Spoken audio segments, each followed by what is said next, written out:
Welcome to Yashodha education platform. December 16 നടത്താനിരിക്കുന്ന PSCയുടെ dairy farm instructor എന്ന എക്സാമിന് ഏതാണ്ട് 1,00,000-ൽ പരം വിദ്യാർത്ഥികൾ അപ്ലൈ ചെയ്തിരുന്നു. അതിൽ ഭൂരിഭാഗം പേരും കൺഫർമേഷനും കൊടുത്തിട്ടുണ്ടാവണം. കുറേ പേര് നന്നായിട്ട് അപ്പോൾ തന്നെ പഠിച്ചും തുടങ്ങിയിട്ടുണ്ടാവണം. ഏകദേശം ആ ഒരു ടോപ്പിക്സ് എല്ലാം കവർ ചെയ്ത് തീർത്തിട്ടുണ്ടാവണം ഇതിനോടകം. പക്ഷേ കുറച്ച് പേർക്ക് എന്തെങ്കിലുമൊക്കെ കാരണങ്ങളാൽ അവർ നമ്മുടെ പഠനം ഇടയ്ക്ക് വെച്ച് ബ്രേക്ക് ആയതോ അല്ലെങ്കിൽ ഇതുവരെയും തുടങ്ങാത്തതോ അങ്ങനെയുള്ളവർക്ക് വേണ്ടിയിട്ട് ഒരു 30 ദിവസത്തെ ടൈം ടേബിൾ, അതാണ് നമ്മൾ ഈ ഒരു വീഡിയോ കൊണ്ട് ഉദ്ദേശിക്കുന്നത്. ഈ 30 ദിവസത്തെ ടൈം ടേബിളിൽ നമുക്ക് കംപ്ലീറ്റ് ആയിട്ട് ആ സിലബസിലെ ഓരോ മുക്കും മൂലയും കവർ ചെയ്യാൻ പറ്റുമെന്ന് ഞാൻ പറയുന്നില്ല. കാരണം അതിന് നല്ലപോലെ സമയം വേണം, സമയമെടുത്ത് തന്നെ പഠിക്കണം. പക്ഷേ നമുക്ക് വെറുതെ ഒരു എക്സാം എഴുതുന്നതിനേക്കാളും നല്ലത് എന്തെങ്കിലും പഠിച്ചിട്ട് പോയി എഴുതുക എന്നുള്ളതാണ്, അല്ലേ? എന്തെങ്കിലുമൊക്കെ നമ്മൾ പ്രിപ്പയർ ചെയ്തിട്ട് പോയി കഴിഞ്ഞാൽ നമുക്ക് ശരിക്കും അത് എക്സാമിന് ഗുണം ചെയ്യും. പിന്നെ ഒരുപാട് വേക്കൻസീസ് ഉള്ള ഒരു പരീക്ഷ കൂടിയാണ്. ഇപ്പോൾ നിലവിൽ പറഞ്ഞിട്ടുള്ളതിനേക്കാളും കൂടുതൽ വേക്കൻസീസ് വരാൻ സാധ്യതയുള്ളൊരു പോസ്റ്റ് കൂടിയാണ്. അപ്പോൾ ഇന്ന് മുതലെങ്കിലും നമുക്കൊരു 30 ദിവസത്തെ ടൈം ടേബിൾ വെച്ചിട്ട് പഠിച്ചു തുടങ്ങാം. ഇനിയിപ്പോൾ നമ്മൾ നോക്കിക്കഴിഞ്ഞാൽ ഏതാണ്ട് ഒരു 40 ദിവസത്തോളം മാത്രമേ എക്സാമിന് മുന്നേറ്റ് നമുക്ക് കിട്ടുന്നുള്ളൂ. അതിൽ തന്നെ നമ്മളൊരു 30 ദിവസത്തെ ടൈം ടേബിൾ വെച്ചിട്ടാണ് ഈ ഒരു വീഡിയോ ചെയ്തിരിക്കുന്നത്. വളരെയധികം ഡെഡിക്കേഷനോടുകൂടിയും നിങ്ങളുടെ ആ ഒരു 100% കൊടുക്കാൻ കഴിയുമെന്നുള്ളവരാണ് നിങ്ങളെങ്കിൽ നിങ്ങൾക്ക് തീർച്ചയായും ഈ ഒരു 30 ദിവസം തന്നെ മതിയാകും PSCയുടെ ഒരു കട്ട് ഓഫ് ക്ലിയർ ചെയ്യാൻ വേണ്ടിയിട്ട്. ഏറ്റവും ഉയർന്ന മാർക്കല്ല, ഒരു കട്ട് ഓഫ് ക്ലിയർ ചെയ്യാൻ വേണ്ടിയിട്ടുള്ള എല്ലാം തന്നെ നിങ്ങൾക്ക് ഈ ഒരു 30 ദിവസത്തിനുള്ളിൽ പഠിച്ചു തീർക്കാൻ കഴിയുമെന്നുള്ളതാണ്. അപ്പോൾ ആദ്യം തന്നെ അവനവനിൽ വിശ്വാസം അർപ്പിക്കുക. എന്നിട്ട് നമുക്ക് ഇന്ന് മുതൽ തന്നെ സ്റ്റാർട്ട് ചെയ്യാം. സോ നമ്മുടെ ഓരോ ദിവസത്തെയും ടൈം ടേബിളിലോട്ട് പോവാം. നമുക്ക് പഠിക്കാനുള്ളത് ഫിസിക്സ്, കെമിസ്ട്രി, ബയോളജിയിലെ ബോട്ടണിയും സുവോളജിയും സെപ്പറേറ്റ് ആയിട്ടാണ്. പിന്നെ വരുന്നത് മാത്സും ബേസിക് ഡയറി സയൻസുമാണ് വരുന്നത്. സോ നമുക്ക് ഒരു 5 ദിവസം വെച്ചിട്ട് ഈ ഓരോ പോർഷൻസും, അല്ലേ, നമ്മൾ ഈ ഓരോ സബ്ജക്റ്റിനും ഓരോ 5 ദിവസം കൊടുത്തു കഴിഞ്ഞാൽ ഏകദേശം നമുക്ക്, അല്ലേ, ഏതാണ്ടൊക്കെ നമുക്ക് കവർ ചെയ്തെടുക്കാൻ പറ്റും. വെറുതെ എന്തിനാണ് നമ്മൾ ഈ ഒരു അവസരം പാഴാക്കുന്നത്? അപ്പോൾ നമുക്ക് ആദ്യത്തെ നോക്കാം. ഇന്ന് നവംബർ 4 ആണല്ലേ. ഈ 4-ാം തീയതി മുതൽ അടുത്ത 5 ദിവസം വരെയുള്ളത് 8-ാം തീയതി വരെ ഓക്കെ നമുക്ക് ബോട്ടണി കവർ ചെയ്യാം. ബോട്ടണിയിൽ ഇപ്പോൾ ഈ 5 ദിവസത്തെ കാര്യം ഞാൻ പറഞ്ഞല്ലോ. സോ ഡേ 1 നമുക്ക് reproduction, biotechnology and its applications നോക്കാം. അതുപോലെ ഡേ 2 ഇക്കോളജി ആൻഡ് എൻവയോൺമെൻറ്റും ഡൈവേഴ്സിറ്റി ഇൻ ലിവിങ് വേൾഡും നോക്കാം. Day 3 structural organisation in plants നോക്കാം. Day 4 cell structure and function നോക്കാം. ഡേ 5 പ്ലാന്റ് ഫിസിയോളജി നോക്കാം. അപ്പോൾ ഈ ടൈം ടേബിൾ കാണുമ്പോൾ ചിലർക്കെങ്കിലും തോന്നും ഇതൊരു ബാലികേറാമലയല്ലേ, പ്രാക്ടിക്കൽ അല്ലാത്തൊരു ടൈം ടേബിളായിട്ടൊക്കെ തോന്നാം. പക്ഷേ ഞാൻ പറയുന്നത് ഇത്രയധികം വേക്കൻസി ഉള്ള ഒരു എക്സാമാണ്. വെറുതെ നമ്മൾ ഒന്നും നോക്കാണ്ട് പോയി എക്സാം അറ്റൻഡ് ചെയ്യുന്നതിനേക്കാളും എന്തെങ്കിലും നോക്കുന്നതാണ്, അല്ലേ? മാത്രമല്ല നമുക്കിപ്പോൾ ഈ ഒരു ചെറിയൊരു ടൈം പീരീഡിൽ പഠിക്കുന്നവർക്കായിരിക്കും മേ ബി ഒരു ചാൻസ് ഉള്ളത്, അല്ലേ? കൂടുതൽ മറ്റുള്ളവർക്കും ഉണ്ട്, ഇല്ലെന്നല്ല. പക്ഷേ ഇവർക്ക് ഒരു എന്ത് പറയാനായിട്ട്, നിങ്ങൾ എത്രത്തോളം എഫേർട്ട് ഈ സമയത്ത് കൊടുക്കുന്നു എന്നുള്ളത്, അതിപ്പോൾ നേരത്തെ പഠിച്ചുകൊണ്ടിരിക്കുന്നവരാണെങ്കിൽ പോലും എക്സാമിൻ്റെ അടുത്ത് നിൽക്കുന്ന സമയത്ത് എത്രത്തോളം എഫേർട്ട് നിങ്ങൾക്ക് ഇടാൻ പറ്റുന്നു, അതിലാണ് കാര്യം.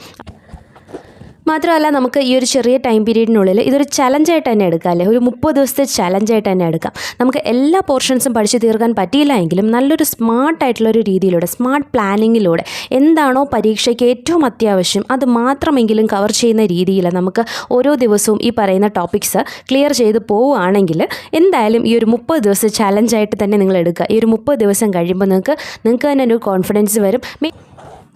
അവസാനത്തെ ഒരു 30 ദിവസം അല്ലെങ്കിൽ അവസാന നിമിഷത്തൊക്കെ ഇങ്ങനെ പഠിച്ചിട്ട് പോയി എക്സാം എഴുതുന്നവരിൽ പലരിലും തന്നെ ഒരു കട്ട് ഓഫ് ക്ലിയർ ചെയ്യാൻ അവർക്ക് പറ്റുന്നുണ്ട് എന്നുള്ളതിൻ്റെ ഒരു വെളിച്ചത്തിലാണ് കുറേ അനുഭവങ്ങൾ ഉണ്ടായിട്ടുണ്ട്. അതിൻ്റെ ഒരു അനുഭവത്തിൻ്റെ അതിൽ നിന്നാണ് ഞാൻ ഈ പറയുന്നത്. നമുക്ക് എന്തായാലും ഒരു 30 ദിവസം ഉണ്ടല്ലോ എന്ന് വിചാരിക്കുക. അല്ലാതെ ഇനി 30 ദിവസമല്ലേ ഉള്ളൂ, ഇതൊക്കെ നമ്മളെ കൊണ്ട് പഠിച്ചു തീർക്കാൻ പറ്റുമോ എന്ന് വിചാരിക്കേണ്ട. ഇനി 30 ദിവസം ഉണ്ടല്ലോ എന്ന് നമ്മൾ മനസ്സിൽ ഉറപ്പിച്ചിട്ട് നന്നായിട്ട് തന്നെ ഇരുന്ന് പഠിക്കുക. അപ്പോൾ നമ്മൾ ഈ ആദ്യത്തെ 5 ദിവസത്തെ കാര്യങ്ങൾ മനസ്സിലായല്ലോ, ബോട്ടണിയുടെ കാര്യങ്ങളായി. ഇതിൽ നമ്മൾ എന്തൊക്കെയാണ് നമുക്ക് മെയിനായിട്ട് തോന്നുന്നത് ആ കണ്ടൻറ്റ് മാത്രം ഏറ്റവും ആദ്യം പഠിക്കുക. പിന്നീട് അതിൽ എന്തെങ്കിലും നമുക്ക് കുറച്ചും കൂടി ഒന്ന് നോക്കിയാൽ കൊള്ളാം എന്നുള്ളത് സമയം കൂടി നമ്മൾ നോക്കുക. സമയം കൂടി വെച്ചിട്ട് ഏറ്റവും ഇമ്പോർട്ടൻ്റ് ആയിട്ടുള്ളത് ആദ്യം പഠിക്കുക. പിന്നെ ടൈം ഉണ്ടെങ്കിൽ ബാക്കി കൂടെ ഒന്ന് കവർ ചെയ്യുക. ഓക്കെ, എന്തായാലും ആ ഒരു ഇമ്പോർട്ടൻ്റ് ആയിട്ടുള്ള ഭാഗത്തു നിന്ന് ഷുവറായിട്ടൊരു ക്വസ്റ്റ്യൻ നമുക്ക് കിട്ടും.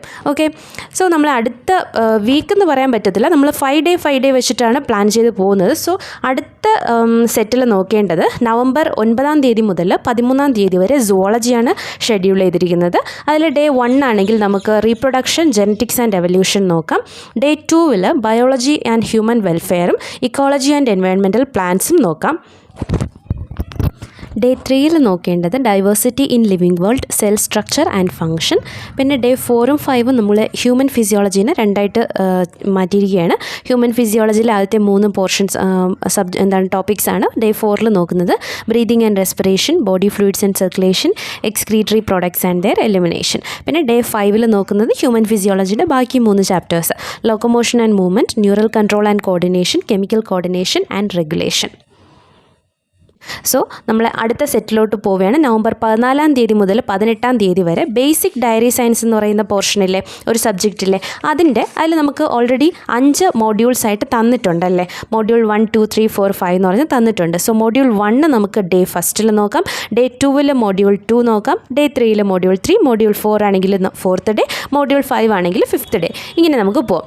ഏറ്റവും ഇമ്പോർട്ടൻ്റ് ആയിട്ടുള്ള കാര്യങ്ങൾ എന്തൊക്കെയാണോ അത് മാത്രം കവർ ചെയ്താലും മതി. അല്ല, നിങ്ങൾ കണ്ടിന്യൂസ് ആയിട്ട് പഠിച്ചുകൊണ്ടിരിക്കുന്നവരാണെങ്കിൽ അത് തന്നെ ഫോളോ ചെയ്യുക. ഇപ്പോൾ തുടങ്ങുന്നവർക്ക്, ഇന്ന് മുതൽ സ്റ്റാർട്ട് ചെയ്യണം എന്ന് താല്പര്യമുള്ളവർക്ക് ഈ ഒരു ടൈം ടേബിൾ ഫോളോ ചെയ്യാം.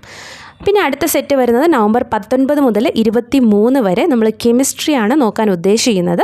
ഡേ 1-ൽ structure of atom, chemical bonding and molecular structure. Day 2-ൽ നോക്കുന്നത് തെർമോഡൈനമിക്സും ഇക്വിലിബ്രിയവും.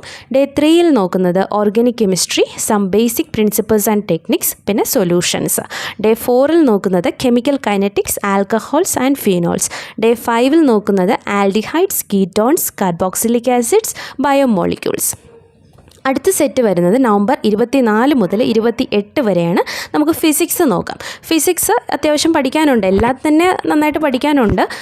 ഫിസിക്സിൽ നമുക്ക് കുറച്ച് കൂടുതൽ പോർഷൻസ് ക്ലബ് ചെയ്ത് പോകാം. ഒന്നാമത്തെ ഡേയിൽ നോക്കേണ്ടത് fundamental forces in nature, units and measurements, motion along a straight line, motion in a plane, laws of motion, work, energy and power.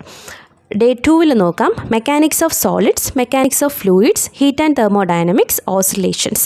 Day 3-ൽ നോക്കാം electric charge and fields, electric potential and capacitance, current electricity. Then day 4-ൽ നോക്കാം magnetic effects of current and magnetism, electromagnetic induction, alternating current and AC generator, ray optics and wave optics. Day 5-ൽ നോക്കാം dual nature of matter and radiation, atomic nuclear and semiconductors. അപ്പോൾ നമ്മൾ November ഏകദേശം കഴിയാറാവുകയാണ്. പിന്നെ November 29 മുതൽ അടുത്ത 5 ദിവസം നോക്കിക്കഴിഞ്ഞാൽ ഡിസംബർ 3 വരെയാണ് നമുക്ക് മാത്സ് കവർ ചെയ്യാവുന്നതുള്ളതാണ് അല്ലേ. അപ്പോൾ മാത്സിൽ നമുക്ക് അതിലും മോഡ്യൂൾസ് കൊടുത്തിട്ടുണ്ട് ഓൾറെഡി. ടോട്ടൽ 8 മോഡ്യൂൾസ് വരുന്നുണ്ട് കേട്ടോ. ഇടയ്ക്കൊരു നമ്മൾ ആ ഒരു ടൈം ടേബിൾ നോക്കുകയാണെങ്കിൽ മോഡ്യൂൾ 1 സെറ്റാണ്, മോഡ്യൂൾ 2 ആണെങ്കിൽ പെർമ്യൂട്ടേഷൻസ് ആൻഡ് കോമ്പിനേഷൻസ്, മോഡ്യൂൾ 3-ൽ ഡിഫറൻഷ്യബിലിറ്റിയാണ് വരുന്നത്, മോഡ്യൂൾ 4-ൽ പ്രോബബിലിറ്റി, മോഡ്യൂൾ 5-ൽ ബൈനോമിയൽ തിയറം, മോഡ്യൂൾ 6-ൽ സീക്വൻസസ് ആൻഡ് സീരീസ്, മോഡ്യൂൾ 7-ൽ റിലേഷൻസ് ആൻഡ് ഫങ്ഷൻസ്, മോഡ്യൂൾ 8-ൽ മാട്രിസസ് ആൻഡ് ഡിറ്റർമിനൻസ്. സോ നമ്മൾ ഫസ്റ്റ് ഡേയിൽ മോഡ്യൂൾ 1-ലെയും മോഡ്യൂൾ 2-ലെയും ബേസിക് കാര്യങ്ങളൊക്കെ ഒന്ന് നോക്കാം. ഡേ 2-ൽ മോഡ്യൂൾ 3 നോക്കാം. ഡേ 3-ൽ മോഡ്യൂൾ 4ഉം 5ഉം കവർ ചെയ്യാം. ഡേ 4-ൽ മോഡ്യൂൾ 6ഉം 7ഉം നോക്കാം. ആൻഡ് ഡേ 5-ൽ മോഡ്യൂൾ 8ഉം നോക്കാം. ഓക്കെ, അപ്പോൾ നമ്മൾ ആ ഡിസംബർ 3 ഈ ഒരു 30 ഡേയ്സ് ചലഞ്ച് ഫിനിഷ് ആവുകയാണ്. പിന്നെയുള്ള ദിവസങ്ങൾ എഗെയിൻ നിങ്ങൾക്ക് ക്രൂഷ്യലായിട്ടുള്ള ഡേയ്സ് ആണ്. കാരണം ഓടിച്ചിട്ട് നമ്മൾ വായിച്ചു പോകുന്ന കാര്യങ്ങളാണ്. നന്നായിട്ട് ഇരുന്ന് മനസ്സിൽ ഉറപ്പിച്ച് വായിക്കുക. എന്തെങ്കിലും എക്സ്ട്രാ നോക്കണം, അല്ലെങ്കിൽ മാക്സിമം ക്വസ്റ്റ്യൻസ് നോക്കാം. പ്രീവിയസ് ക്വസ്റ്റ്യൻസോ അല്ലെങ്കിൽ റിലേറ്റഡ് എക്സാംസിൻ്റെ പ്രീവിയസ് ക്വസ്റ്റ്യൻസൊക്കെ നമുക്ക് നോക്കി, പിന്നെ മോഡൽ ടെസ്റ്റ്, മോക്ക് ടെസ്റ്റ്, ഇതൊക്കെ ചെയ്യാനുള്ള ദിവസമായിട്ടാണ് ബാക്കിയുള്ള ദിവസങ്ങൾ നിങ്ങൾ എടുക്കേണ്ടത്. അപ്പോൾ ഓൾറെഡി പഠിച്ചു വന്നുകൊണ്ടിരിക്കുന്നവർ ആ ഒരു ട്രാക്കിൽ തന്നെ പോവുക. ഇല്ല, ഇതുവരെയും തുടങ്ങാത്തവർ ഇനി ഈ നിമിഷം ഇന്ന് മുതലെങ്കിലും തുടങ്ങണം എന്ന് ആത്മാർത്ഥമായിട്ട് ആഗ്രഹമുള്ളവർ ഇന്ന് മുതൽ തന്നെ ഈ ഒരു ടൈം ടേബിൾ ഫോളോ ചെയ്യുക. അതുപോലെ കൂടുതൽ വീഡിയോകൾക്കായിട്ട് നമ്മുടെ ചാനൽ ഒന്ന് സബ്സ്ക്രൈബ് ചെയ്യുക, ലൈക്ക് ബട്ടൺ അമർത്തുക. പിന്നെ നിങ്ങൾക്ക് നോട്ടിഫിക്കേഷൻസൊക്കെ കൃത്യമായിട്ട് കിട്ടാൻ വേണ്ടിയിട്ട് ആ ഒരു ബെൽ ഐക്കൺ കൂടി ഒന്ന് എനേബിൾ ചെയ്യുക. Okay, all the best. Thank you.